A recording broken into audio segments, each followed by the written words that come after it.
சின்ன சேனலுக்கு எதா இருந்தாலும் அது கொஞ்சம் ஆதரவு கொடுங்க. உங்க பொண்ணான கையை கொண்டு அந்த பெல்லில் தட்டிடுங்க. அவங்களுக்கு சப்ஸ்கிரைபர் 5-10 ஏறுனா அவங்க மனசு சந்தோஷப்படும். அவங்க வீடியோவும் பாருங்க. அவர்கள் ஒரு 2 நிமிடம் பேசுமாறு அழைக்கிறேன். வணக்கத்தை செலுத்திக் கொண்டு அவருடைய இரவு பல தோழர்கள் பேசிட்டாங்க. தோழர்கள் எனக்கு கூட 40 ஆண்டு கால வழக்கம் உண்டு. தோழர் மருந்தாளனாக சிஎம்சில வேலை செய்யும் போது அவரோடு எனக்கு தொடர்பு உண்டு. அவர் மக்கள் கழகத்தினுடைய பத்திரிகை தொடர்ச்சியாக வாங்கி வந்து கொண்டிருந்தவர். மேலும் அவர் மருந்தாளனாக இருக்கும்போது அவர் சொல்லுவார், பல விஷயங்களை அப்படி பேசுவார். அவர் மாற்ற வேண்டிய அடிப்படையில் பல கருத்துக்கள் அப்படியே வைப்பார். மருந்தாளனாக இருந்துட்டு இருக்கும்போது அது மருந்தாளராக ஓய்வு பெற்ற பிறகு அவர் வழக்கறிஞராக இங்கே பதிவு செய்து இங்கே வழக்கு இந்த கோர்ட்டில் வழக்காடிருந்தாங்க. அது தொடர்ச்சியாக தோழரிடம் பேசும் வாய்ப்பு நிறைய கிடைச்சிருக்கு.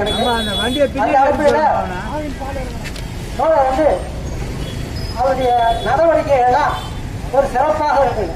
ஒரு மன உறுதிமிக்க தோழர், இந்த வயதிலும் மன உறுதிமிக்க ஒரு தோழர்.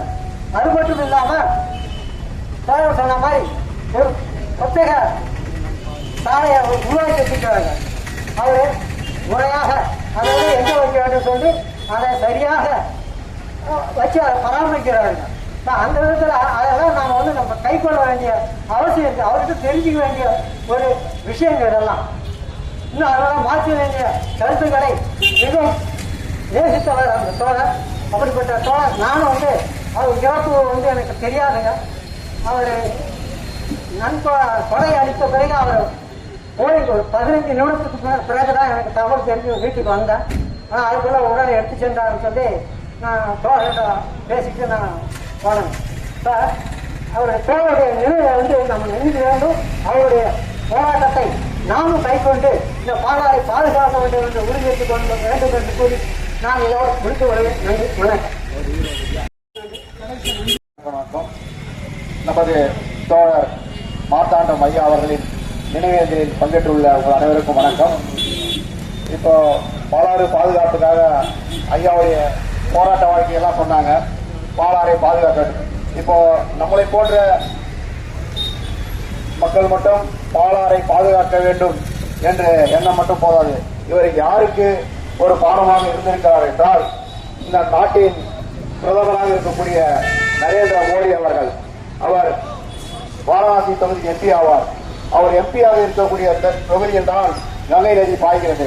அந்த கங்கை நதியிலே தினமும் மத நம்பிக்கையின் பேரால் நூற்றுக்கணக்கான பிணங்களை அந்த கங்கை நதியில் போடுவதும் அதை சீர் செய்வதற்காக ஆண்டுக்கு கோடிக்கணக்கான ரூபாயை செலவிடுவதாக ஒரு பிற்போக்குத்தனமான ஒரு பிரதமர் இருக்கக்கூடிய இந்த தேசத்தில் ஒரு சாலை கழிவோ குப்பைகளோ கொட்டக்கூடாது என்று ஒரு முற்போக்குத்தனமான மனிதராகத்தான் நமது ஐயா மார்த்தாண்டம் அவர்கள் வாழ்ந்திருக்கிறார்கள். இப்ப தமிழ்நாடுக்கு நதிநீர் என்றாலே பெரும் சிக்கல் தான்.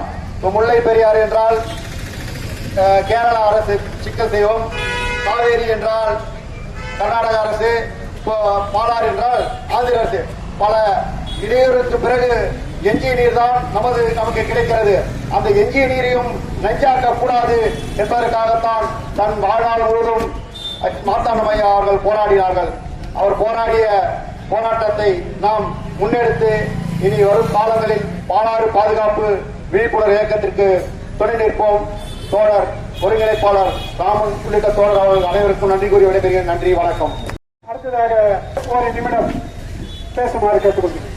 அந்த தோழர்களை நான் தியாகப்பட்டு செயலாளருக்கு பாலாற்று பாதுகாக்க தீவிரமா பண்ணாதான் நமக்கு பாலாற்று பாதுகாக்கணும். தீவிரமா மாஸ்க் உட்கட்டி கையெழுத்து கட்டி கலெக்டர்களும் ஆர்ப்பாட்டம் மறியல் பண்ணாதான் நமக்கு சுத்தமான தண்ணி கிடைக்கும். கையெழுத்து நடத்தி மாசத்தோடு சாலை மறியல் பண்ணாதான் இந்த மாவட்டக்குள்ள தண்ணி சுத்தமாக தண்ணி கொடுக்க முடியும்.